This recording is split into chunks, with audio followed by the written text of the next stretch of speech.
Welcome to the show, everyone. Super excited. It is the first show with Graciela as my co host. Yay! Thank you so much for doing this. I am so excited to be a part of this. Ridiculous. I have a platform with you. This is so exciting. You I didn't think I was love going to it. sing right off the bat, did you? But, when I sat down, I'm like, if I'm going to have someone else do the show with me, Graciela is my woman. So You're so I'm sweet. excited for our audience to get to know you better. And, you know, yes, we're going to miss Allison. And you're going to bring something new and fresh to the show. We each, so this is season 3. So, which is amazing because I never really thought that I would be a podcaster one day. And then, when you look at podcast success rates, most of them don't make it. Yeah. And here we are in season 3. So it's Listen, super. I am so proud of you. Let me just shower you here for a minute with some good vibes because I am so proud of you and Allison and what you guys have done. And it is like such a privilege for me to be able to step in season 3. So, I'm going to work like double, triple, extra hard. So we have a You lot to better. keep up here. I'm excited. I'm super excited. Yeah. I'm really proud of you guys. I'm really proud. And I'm really excited for everyone in the audience. Like, all over the world, changing lives. That's it. It's just one thing, right, Mom? Just one thing that we got to do today is change the world. Perfect. And that's a question. And maybe this is our topic. Because even it came up the other night when we were at your office and, talking about some of the problems in the world. And the question is, people ask, do something. And the question is, what can I do? What can I do as one person here in the world to change the world? Yeah. And the answer truly is do one thing. Yeah, Any little. it really is, for me, and I'm a giver. I love nonprofits. I love, the human condition, and I love helping. And sometimes it gets overwhelming to think, what can I do, just one person? How can I make a difference? And this is a question that I've been asking myself since I was a little kid, I don't know, 5 years old, when the kid next to me was crying, right? What could I do as a 5-year-old because of the I'll never forget it. It was this one kid. Somebody took away his red crayon, and he was crying, and he didn't speak English, and I knew Spanish. And so how could I change the world in that moment as a 5-year-old? All I could do was be my best self and go over there and speak to him in Spanish and console him and, get his red crayon back. Of course. But, all I could do was comfort him, and I think as I've gotten older over the years, at the end of the day, that's still my go-to, right? Like, the way I can change the world is just by being my best self, and whatever that means to each person. I had a really great friend point out that some people are made to be on the front lines. Some people are natural born protesters. Some people write songs, and some people create art, and some people just be their best selves, and even just change the mind of the one person in your family that maybe you didn't expect would change their mind, right? So I think the answer of how do you change the world, it's really got to start with you. No, I mean, isn't that how you feel when you talk about love? Yes. Well, and, like I think Gandhi said it best, be the change you want to see in the world. And the only thing that you really are capable of changing is yourself and how you respond out there in the world. And, and that comes down to the decision of, when Allison told me she wasn't able to continue as with the podcast. And it was some real searching to decide, do I keep this going? And part of the reason that it had to continue was how many women out there said that was exactly what I needed to hear today. That was, Absolutely. and the hilarious thing to me too is that it's not always. Sometimes these episodes are the guest just says these profound things, and it's amazing. You're like, wow, that was the best show ever. And then there's other episodes like, whoa, glad we made it through that one. A lot of times it's that episode that was like the hardest to get through, the hardest to get the conversation out. But that person said the one thing that someone out there needed to hear and needed to shift there. So, I stopped judging episodes. They're all perfect, exactly how they're supposed to be. They all have the message that one person that needs, or maybe 10, or maybe 100, or maybe 10,000 downloads, Julietta. Maybe we are so close. We are so close. I am certain that within the next couple of episodes we will get our 10,000, and we'll have to have a little celebration. I don't know if you've been part of we've done a couple of music videos to celebrate. Wait a minute. No one told me there was going to be dancing and celebrating on this show. Wait a minute. You never know what's going to happen. I'll stay ready. I'm super excited. And, I'll share one more little gem that someone told me was, the better you treat yourself, the more it gives other women permission to do the same. And so I personally love that, because I tend to carry a lot of guilt of, oh, should I be doing more? Should I be out there? Should I be protesting? Should I carry up a sign and things like that? But I'm not comfortable doing that, right? I wish I were, right? Like surfing. I wish I was comfortable with that, but I'm just not. So it's just not my body, right? Like just my body doesn't do that, but I can do so many other things, So what I love now is that because we're in the age of social media, awareness is such a huge value. Like, I can't tell you how many people have said, wow, I hadn't heard that before. Wow, no one taught me that when I was in school. Or, oh, I don't watch the news. Is that happening on the other side of the world?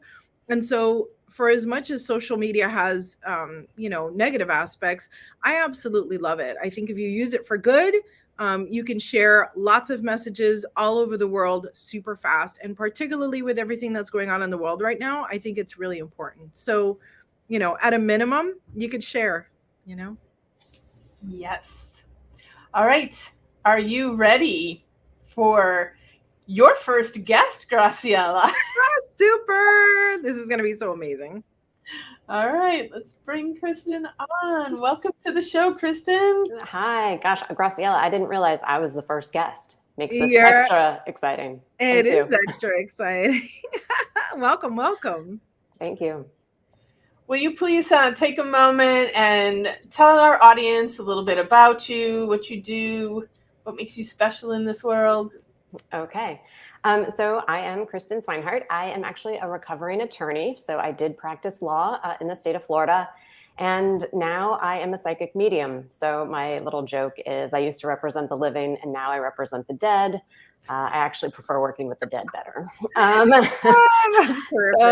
So that's what I do. But how I actually work with people is, it's been interesting because I've seen that a lot of the people I work with are actually in the midst of their grief process. So shortly after somebody passes, I found that I not only bring messages, but support them in that process as they move through grief. And another piece to kind of point out too, is it's not just when somebody loses a person, but also like job loss or a relationship. I think people often forget that grief shows up in many different forms, in many different circumstances. So working with people in that way, and then really helping them figure out, is there one goal that they can focus on and how to help them through this. And I love communicating with spirit to be able to give them that little nugget. So sometimes people come to me needing help with their business only to find out that they needed to have a conversation with their mom or dad, right? And that's been the main sticking point. So it's always really fun to see what spirit has to offer. And then that's how I support my clients in really moving forward. That is so beautiful. I think you must be the most organized psychic medium out there, because that legal background, and I have a legal background as well, so I totally get where you're coming from. And I understand your tagline too. Right. I think that's representing the living and now representing the dead. Got it. Yeah. I love it. It's so amazing. I mean, I love that what you do can serve in so many different ways. And it's not just the one thing that you think about when you think about a psychic medium, right? Like there's so much cliches and so many stereotypes and things like that. But I love that you can bring it into, okay, how can this help me today, right now, and help me take my next step? That's beautiful. Yeah, and I feel very fortunate to actually have my legal background, because to me it feels like I have the ability to blend the two sides and also maybe break some of the perception of what people think psychic mediums are. And that it's just fun sometimes to tell people, well, I was a lawyer and now I do this. They're like, that doesn't make any sense. I'm like, I know. I'm still trying to understand it. That's perfect. It is perfect. As I'm a physical therapist, which is Western medicine, but my practice is so woo-woo. They call me the magical PT. So I think that the world is starting to understand, and because of people like you, people like me, that you take something that is, so left brain, but then we bring in the right.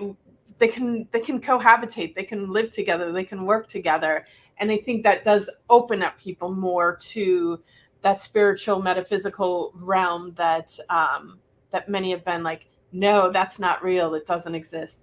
And even science is catching up to show that it might be realer than what everybody thinks it is. And I also think that it actually makes everything that much more powerful, right? Because I don't know where in history we started separating everything, right? But the truth is that when all of these types of ways of being come together, that's really where you get the big powerful break, right? Like, Julieta, if you were only magical and not a PT, then that'd be really great to be around. But the fact that you are a PT like literally helps my knees, right? Like, but you help my knees and my heart and my spirit all at the same time. Like that's because it's all of you. When you only focus on the one part of it, you're missing so many pieces of the puzzle. So that's powerful. I also feel like too in that realm. So since whenever I maybe speak to attorneys or tell them that I do this, a lot of them will go, oh, that's interesting. I sometimes feel like I have that ability, but because it's been so shut down, and then they don't like what they're doing in their job. But if they could learn how to combine kind of that intuitive self with those other abilities that they have, they might find more fulfillment. Sometimes I feel like people don't have the fulfillment in their career because they're leaving out a massive part of who they are, right? But when you integrate that together and become whole, that gives more fulfillment in what they're doing. Powerful. And absolutely what I tell people, the burnout rate for PTs, most PTs last 9 years in the profession.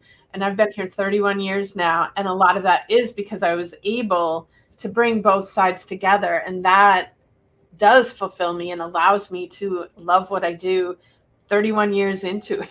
So, yeah. All right. I think we should dive into our questions. And our first question, Kristen, is, what is one piece of advice you got from another woman that has changed who you are today? This is so funny. So I actually competed for Miss Ohio that goes to Miss America. I actually feel like I'm on the stage right now. Like, wow. Kristen, here's your question. I have a little PTSD because I couldn't answer it on stage, but no, we'll do better here. So I would say this is actually a new piece of advice. I actually got this last week. And so I'm still sitting with it, but I thought it was so profound. So I do want to share. So it's actually living as if whatever it is that you want, or you're not waiting for the outside world to give it to you to be able to like claim that title or claim that piece. So it's like, if I work with specific clients, I don't actually have to wait until I have one of those. I can start living that and embodying it now in order to attract those types of clients, or whatever it may be. It may be, you want to lose weight or you want to try a new sport, but you start to embody that before you actually go out, and you don't need to wait for the outside validation. And to me, I think the theme of what's going to show up in this interview is like, I feel like everything's been so backwards in the way that I've been taught and learned. And so now I'm unlearning and doing the opposite thing of what we've learned, which is really tricky, especially for a logical mind to actually grasp like, yeah, no, maybe it doesn't work the way that we've been taught. I think you're absolutely right, Kristen. What a great observation. So much of our lives is if you do this, then that will happen, right? If you run this race, you will get a prize. If you do your job, you will get paid. If you're nice to me, I will love you, right? Like all of these if then things throughout life. And you're absolutely right. It's really the opposite. Sit in the winning, sit in the joy, sit in the accomplishment first, and then everything else just kind of falls into place. I mean, it's actually the path of least resistance, right? Because once you feel that you are the thing that you want, then everything else in your life knows exactly how to line up behind you and support you. Like, how incredible is that? We got to get into kindergarten classrooms. You know, I hate to tell you, Julietta, but every episode we're going to launch a movement. I just want you to. I actually, but this takes me back to, I don't remember what year The Secret came out. You know, it was the movie and the book.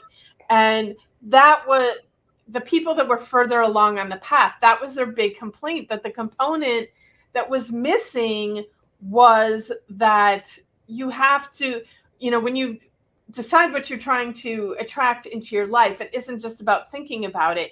You have to be like it's already happened, you know, have gratitude that it already happened, feel like it's already happening, just celebrate who you would be if it already happened. And, you know, so they're missing the piece. It's not going to work because they're missing the piece. And that is the missing piece.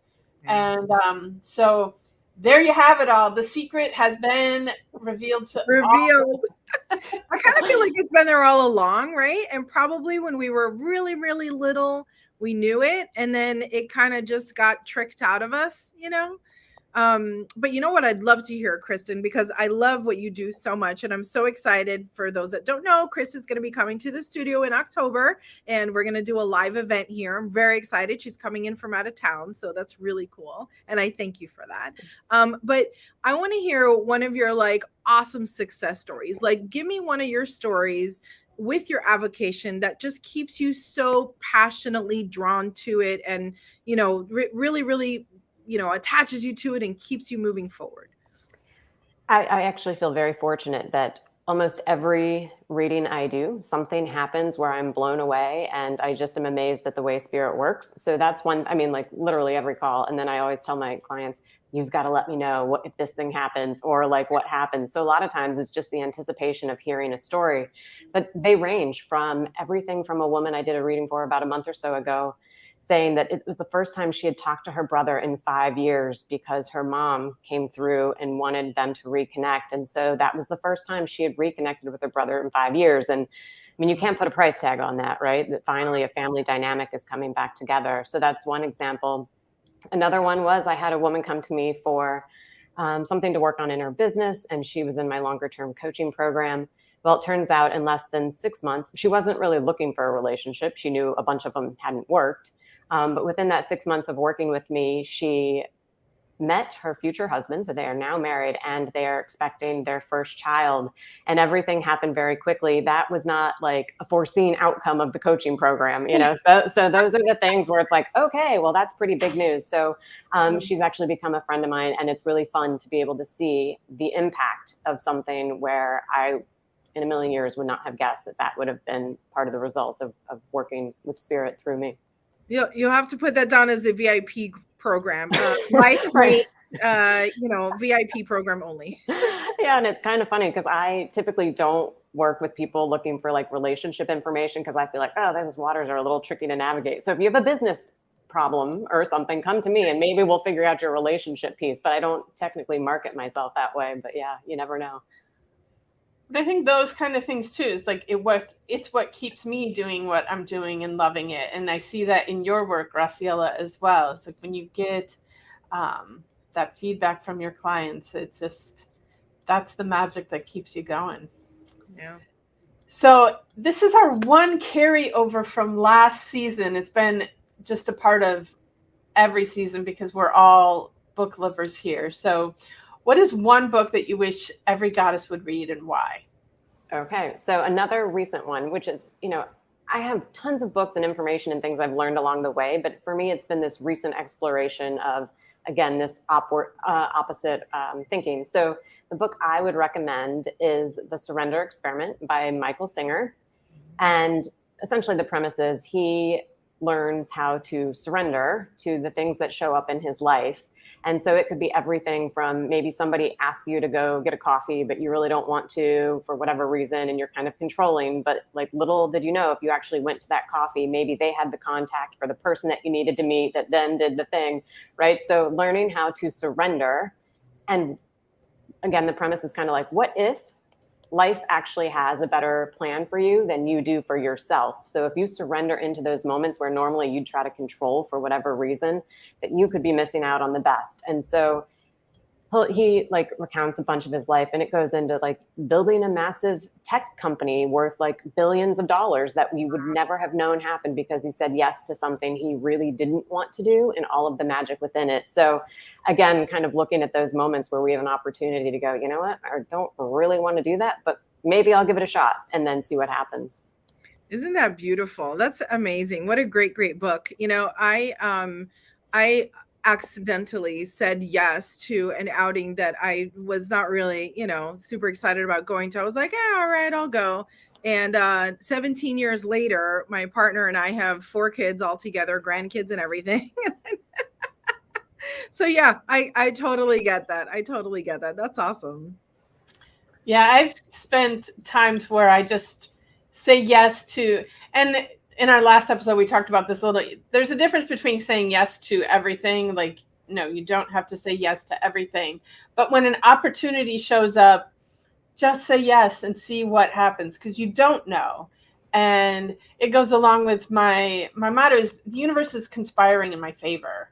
Indeed. If I just, you know, go along with it and listen. So yeah, I encourage everybody out there to say yes to all the opportunities that come in front of them. Yeah. And I think, and Kristen, you know, I know with what you do, like your intuition is a big part of it too, right? Like saying yes to the things that your gut told you to say yes to, but you tried to talk yourself out of, right? I mean, something like that. Yeah. I mean, I don't know if any of you can think of those moments where you've been like, oh God, I should have listened to that feeling, but I was so uncomfortable doing the thing. And then later it totally comes back to bite you. And that's what I've been finding too, is I've been tuning more into my intuition. You would think that would be a natural thing, but it's a little harder, you know, like, so if you're struggling with sometimes following your intuition, I totally get it. But as I've been practicing more of like listening to that nudge and then acting upon it, like, seriously, magic is happening. Like the universe is totally conspiring for us. And so like going in with that, and even in the moments where it feels uncomfortable, and this was another great piece of advice from a woman, is that when you start feeling uncomfortable, in the past, I've looked at that as like, oh, I probably shouldn't do that because I feel uncomfortable. But when that uncomfortable feeling happens, if you can look at it as expansion, right? Like that feeling means you're expanding. And then you step into it, right? How much more exciting is that versus like, oh God, I'm uncomfortable. So now it's a new way to go, oh, this is great, I'm expanding. And that's beautiful. Yeah. Yeah. Expansion reminds me that I take lots and lots of deep breaths before scary things. So yes. And that's why probably you ladies have seen it. If you not, go check it out. But Will Smith has a little video clip where he talks about how everything you want in life lies on the other side of fear. And so allowing yourself to push through that discomfort, because that's going to get you what you want. So speaking of fear, that leads me to my next question for you, Kristen. You know, we go back and forth on making decisions all the time and having experiences and things like that. So what is, and I love these gems, what is the one thing that you've done in your life that you will never regret, that you're like, man, I wasn't sure, but this was amazing and I did it and I'm so glad I did it? Yeah, I love this question. So when I was 21, my dad passed away when I was 18. And then when I was 21, there was a fundraiser to support the American Stroke Association, and he had heart problems and things like that. So I wanted to do something in his honor. Well, they were offering a Train to End Stroke program, which was running a full marathon and fundraising $5,000. Now, let's put this into perspective. The only way I was ever running was if I was being chased, right? So I was not like cross country. I did not do any of that. I actually hated running. But because it was for my dad, and this is also what I help teach my clients, right? Is like, because it was for my dad, I could pick this up and maybe change that into something different. So I trained for the marathon. I completed the marathon. It took me forever, but I completed it, and I would never change it because now running is still very much a part of who I am. And even this year, I've gotten to run a couple races with my brother. I actually just 20 years later did my second full marathon in April. And it's knowing like when I'm running, I have my dad's memory. I would never have done it. I would not have done it had it not been for actually losing my father. But now that the legacy I get to keep every time I lace up my shoes and step out to run. So it's been life-changing, actually. That's beautiful. Yeah, I think we've led parallel lives, Kristen, because I did my first, same as you. I'm not a runner. I always would look at running people like, oh my gosh, why are you, like, is someone chasing you? Are you okay? Blink twice, if you need help. So running was never really satisfying for me. And to this day, I'm still more of a walker than a runner. But similarly, I was motivated, I don't know, 20 years ago now, probably, to do a walk for MS. And we walked 50 miles over 3 days, and it was a fundraiser. And again, just blew the doors open. Exactly what you're saying. Blew the doors open on my life. Totally changed everything. Just really, really amazing. What a great experience. And I love too that you take something, because I lost my mom like 11 years ago, and there's so many. Yeah, do I wish she was still here? Do I wish I could have a hug from her? But I can also look and see all the beautiful things that came from her passing.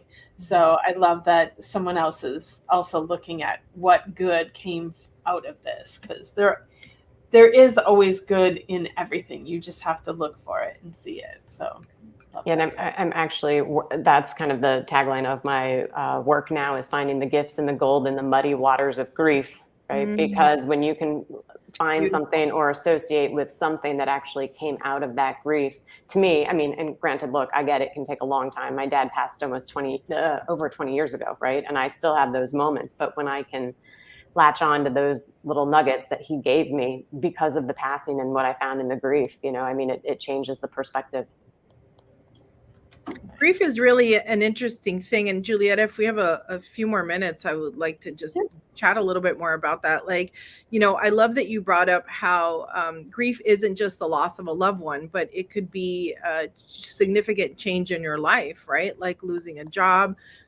When I was in the legal field, we helped folks that had been catastrophically injured or had lost a loved one in some sort of accident. And it was really interesting, because I got into the field when I was just 20 or 21 or so, and I didn't know, there was so much grief surrounding the loss of the use of a limb or the loss of ability to live life every day, right? Like just those types of things really do have grief attached to it. And I'm curious how much of that shows up in what you do. Oh, from a job loss or anything else with that? Yeah, like it's easy, like when people, it's easy to think of Kristen when you think of loss of a loved one, right? Because it's grief, but how you can help those suffering a different kind of grief that may not even self-identify it as grief. Yeah, I feel like a lot of it just has to do with like identity, right? Because a lot of things, especially with a job or a loss of a limb or whatever, that's all part of an identity. And I think through and through, grief kind of is a loss of some form of identity, whether that's from a person or whatever the situation was. And so it's recognizing that that piece is no longer here, and how do you move forward? What can you take from that experience and look at it in a different way? And that's may sound like that's easy to say because I'm not in the midst of something like that, but I've also definitely had my fair share of grief and wish I would have had somebody along the way to support and show me that there's a different way, even just someone to communicate with. I mean, I just stuffed all my grief down and went off to college and never really went through it until 7 years later, and so what are we carrying around? And for me, it's just to have the support and also bring through messages, whether that's from their loved one or from spirit that has to help somebody just move through all of that. Beautiful. All right. Our last question for you, Kristen, is what is your sweetest, most delicious memory? Okay, well, since we've been talking about my dad a lot, and since you asked for sweetest and delicious, I figured an ice cream story would be good. So my dad used to take my brother and myself to get ice cream, but ice cream was not just like after dinner ice cream. Ice cream was like anytime, maybe I was before dance lessons. If we wanted ice cream, we'd get ice cream. Before my flute lesson, we'd get ice cream. So ice cream time with my father was just really a time of connecting and joy. And it could be, he let us eat ice cream before dinner. I always just kind of joke. I had like a dad who was like a grandfather, let me get away with all these other crazy things. But what's funny about it to me to this day is I would always try the ones like with the bubble gum in it and Superman. So if you see me eating ice cream today, you will likely see me eating Superman, which is hilarious when people are like, you're eating Superman. I'm like, well, who said I had to grow up? I still like Superman ice cream. So I think that it's just the subtle memory that I have with my dad, and still being able to eat ice cream and think of him. Gosh, I never put it together, but another gift in the gold of grief, right? That's a small thing. There you go. I love that your most delicious memory is something that as a parent we might consider mundane, right? Like taking my kids to get ice cream is like, all right, we'll go, no problem. But little do you realize that it's the little daily things that create these incredible memories for you, right? Like I'm sure your dad felt that it was, his special gift to you, but I'm certain he did not realize that this was going to be something that 20 years later, was going to be so impactful for you. Totally. And I should mention he was a diabetic and was always he probably was actually more trying to have an excuse to eat ice cream. No, he's extra sweet. Go, Dad. Yeah, totally. I love that so much. Thank you for sharing. I love any ice cream story because, so I'm a bit of a foodie. I've been called a food snob, and I've had so many fancy, unbelievable desserts, and my favorite is still always ice cream. I will tell you, there is one place that I will drive like 20 miles to go to because they have the best black cherry ice cream, and I don't care what's happening in my life. I get a double scoop on a cone. I don't care if it drips down my arm. I am there for it. I sit down. Normally I'm eating and rushing, and not for ice cream. Ice cream is sacred time. See, look, it ties together for multiple people. Truly. I love this. All right. You got anything else more you want to say, Graciela? I could talk all day. Kristen, I so appreciate you. I am super, super excited about you coming to the studio and just filling the room with all your knowledge and love and just everything. I'm really excited about it. Likewise. Yeah. Thanks for the opportunity. And how can if people want to come and see that, Graciela, how can they be a part of that? So on my, let's see, if you get on my mailing list, probably. So my website is gracielavaldez.com. Get on my mailing list. You'll get an email. We also have a Facebook event. We can also post that in the Circle of the Goddess group. I think that would be a good idea. Yes. And yeah, reach out. And then at the end of the show, all of Kristen's stuff will be down in the comments and stuff. So definitely check out her stuff there as well. You work worldwide, right, Kristen? I sure do. I guess I actually learned how to be a medium during COVID, right? So my only option was Zoom and over the phone. So yes, I've had clients in the UK and some other parts of the world. So yep, anywhere. I guess spirit is everywhere, right? Not just in the 954 or whatever. Yeah, thank goodness. That'd be a problem. All right, ladies, let's wrap the show up. Thank you so much for joining us today, Kristen. And as always, I am sure there has been nuggets for not just one, but many women out there, something they needed to hear today. So thank you so much for sharing. It's been awesome. Thank you so much. Thank you. All right. Bye, ladies. Bye.